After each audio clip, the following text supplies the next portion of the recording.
राव इंद्रजीत को शिकस्त जरूर दूंगा मैं। राव इंद्रजीत सिंह का डाउनफॉल शुरू हो गया है और डाउनफॉल चलता ही रहेगा। राव इंद्रजीत हाशिया पे चले जाएंगे। राव नरबीर सिंह जो है इसमें बाजी मार गए। मेरी उम्र भी इतनी नहीं हुई है कि संन्यास ले लूं। टिकट मेरे को दी होती, परिणाम दूसरे हुए होते। कुछ लोगों ने एक षड्यंत्र रच के और टिकट मेरी कटवा दी थी। इस बार मैं पहले से चौकस हूँ। प्रभारी थे हमारे, निष्क्रिय थे, जो आपस में गुटबाजी थे। अफसर इनके महाभ्रष्ट हैं, कूड़े के ढेर लगे हुए हैं। जरा सी बरसात में पानी भर जाता है। एम्बियंस मॉल है ये, पूरे नाले पे बना हुआ है। पंधवाड़ी कूड़े का ढेर जो है बनता जा रहा है। गुड़गांव में कौन व्यवस्था नाम की तो कोई चीज ही नहीं है। गैंग वॉर भी इतनी चल रही है, मर्डर्स हो रहे हैं। हमारे टाइम में अगर गलत था तो 11 साल कम थोड़ा ना होते हैं उसको ठीक करने में। गुड़गांव की सियासत और गुड़गांव की समस्याओं के बारे में आज हम बात करेंगे कांग्रेस के वरिष्ठ नेता और पूर्व कैबिनेट मंत्री कैप्टन अजय सिंह यादव जी से। कैप्टन साहब, अभी मानेसर नगर निगम की जो राजनीति चल रही है उसमें सीनियर डिप्टी मेयर और डिप्टी मेयर का चुनाव हो गया है। इस चुनाव को आप कैसे देख रहे हैं? किसकी जीत है, किस गुट की हार है? तो स्पष्ट है, राव नरबीर सिंह का जो गुट है, भाजपा का में दो गुट हैं। एक राव इंद्रजीत का गुट है, एक राव नरबीर का गुट है। राव नरबीर सिंह जो है इसमें बाजी मार गए और राव इंद्रजीत सिंह का डाउनफॉल शुरू हो गया है और मैं समझता हूँ अब डाउनफॉल चलता ही रहेगा आगे। क्या असर पड़ेगा इसका दक्षिण हरियाणा की राजनीति पर?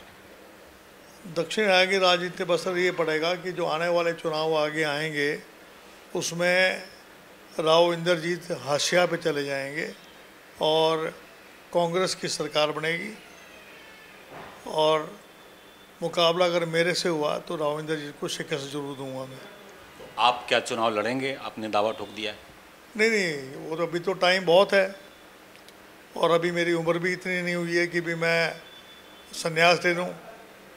तो और इस बार भी जो है इन्होंने अगर टिकट मेरे को दी होती तो मैं समझता हूँ परिणाम दूसरे हुए होते। और मैं इस बार मैंने मना कर दिया था पहले एक बार, तो उसका बहाना लगा के और कुछ लोगों ने एक षड्यंत्र रच के और टिकट मेरी कटवा दी थी। लेकिन इस बार मैं पहले से चौकस हूँ। कांग्रेस के संगठन की बात करें तो जिस तरह से एक डेट आया था कि 30 जुलाई तक संगठन का निर्माण हो जाएगा और कार्यकर्ता काफ़ी अपेक्षा लगाए बैठे थे। अब तक ऐलान नहीं हुआ, तो कांग्रेस का हालत अगर कमज़ोर रहेगी तो आप कैसे जीत पाएंगे? 30 जुलाई तक तो नाम जाने थे ऊपर और नाम चले गए हैं। दो का पैनल बना के भेज दिया गया है। अब उसका निर्णय मल्लिकार्जुन खड़गे जी, राहुल जी, वेणुगोपाल जी, हरिप्रसाद जी ने करना है। वो जल्दी कर देंगे। हरिप्रसाद जी ने भी बयान दिया था कि 30 जुलाई तक फाइनल हो जाएगा।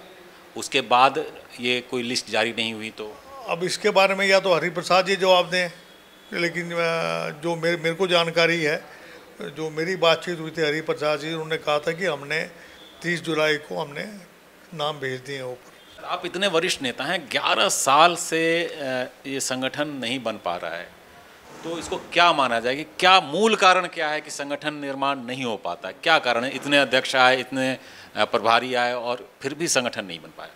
देखिए, एक तो प्रभारी थे हमारे जो निष्क्रिय थे, बाबरिया जी। उससे पहले गुलाम नबी आज़ाद भी रहे और कुछ आपस में गुटबाजी थी, ज़्यादा थी, जिसकी वजह से निर्णय नहीं ले पाए। अब राहुल गांधी जी ने स्वयं बीच में इंटरवेन करके और वेणुगोपाल जी को और इनको जो है बाकायदा जो निर्देश दिए हैं कि जल्दी से जल्दी इसमें कार्य किया जाए। जब तक हस्तक्षेप राहुल जी ने किया है उसके बाद उम्मीद बंधी है कि जल्दी इसका निर्णय हो जाएगा। गुड़गांव में जो कांग्रेस का संगठन निर्माण होने जा रहा है उसका कैसा स्वरूप होगा, कुछ आप बता सकते हैं? नहीं, हम तो ये चाहेंगे कोई अच्छा कांग्रेसमैन जो पार्टी से जुड़ा हो, जो पार्टी की नीतियों को बारे में जानता हो, वही पार्टी का अध्यक्ष बने। अब बात करते हैं गुड़गांव में जो समस्याएं हैं। मनोहर लाल खट्टर से पूछा गया तो उन्होंने कहा कि जो गुड़गांव का विकास किया गया है वो बिल्कुल अनप्लैंड वे से किया गया, तो वो इसका ठिकरा जो है पुरानी सरकारों को पर ही फोड़ रहे हैं। तो इसके बारे में क्या कहेंगे आप? तो 11 साल इनको हो गए हैं, अभी भी ठेकेदार हमारे सिर पे फोड़ते रहेंगे। अगर प्लान वे से नहीं किया तो प्लान वे में ये कर सकते हैं। स्टॉर्म वाटर ड्रेनेज क्यों नहीं बनाया इन्होंने? स्टॉर्म वाटर ड्रेनेज बनाना चाहिए था। जीएसटी हमारे समय में इतने पैसा नहीं आता था, आज जीएसटी का बहुत पैसा आ रहा है। बजट इतना है कमेटी के, आपकी कॉरपोरेशन के पास, कि ये जो है इसको असली बात ये है कि अपनी कमी छुपाने के लिए दूसरे पे आप आरोप बन रहे हैं। मेरा ये मानना है कि जो जीएमडी है और म्यूनिसिपल कॉरपोरेशन जो गुड़गांव है, ये कॉरपोरेशन ये ढंग से काम नहीं कर रहे। अफसर इनके महाभ्रष्ट हैं। सारे पैसे जो हैं जो जहाँ लगने चाहिए वहाँ लगते नहीं हैं। कूड़े के ढेर लगे हुए हैं, पानी ज़रा सी बरसात में पानी भर जाता है। और आपका ये जो बंदवाड़ी के अंदर जो कूड़े का निरस्तीकरण होना चाहिए था, इससे तो बल्कि पैसे मिलने थे।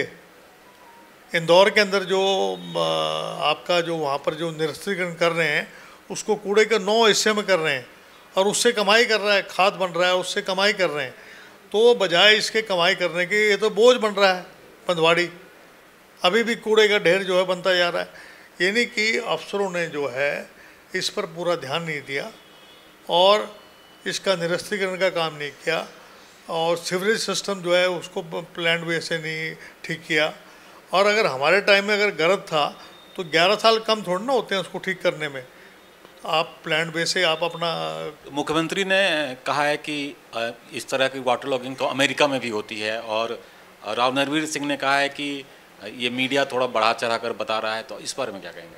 नहीं, वाटर लॉगिंग अमेरिका में अगर होती है वहाँ, तो इसका मतलब वहाँ पर जो है, देखिए वहाँ ड्रेनेज सिस्टम है, वहाँ पर स्टॉर्म वाटर ड्रेनेज है। वहाँ तब होती है जब जो है बादल फट जाए या कोई बाढ़ आ जाए, तब इस प्रकार की बात होती है। तो यहाँ पर जो है इस तरह की कोई बाढ़ वाली बात तो आई नहीं, कोई नदी का पानी तो आया नहीं, या कोई पहाड़ से पानी बर्स्ट होके आ गया हो। अभी जैसे आपने देखा होगा उत्तराखंड में हुआ है, हिमाचल में हुआ है, वो भी तो नालों पे कब्जे जो कर लिए हैं, जो रिवर्स पे कब्जे कर लिए हैं, उसकी वजह से हो रहा है। तो जो इन्होंने कब्जे कर दिए हैं नालों के ऊपर, अभी ये एम्बियंस मॉल है, ये पूरे नाले पे बना हुआ है। जितने भी नेचुरल जो सोर्स जो स्रोत थे उनके ऊपर जो है बिल्डिंग्स बन गई हैं। इसकी वजह से ये सारा सिस्टम हो रहा है।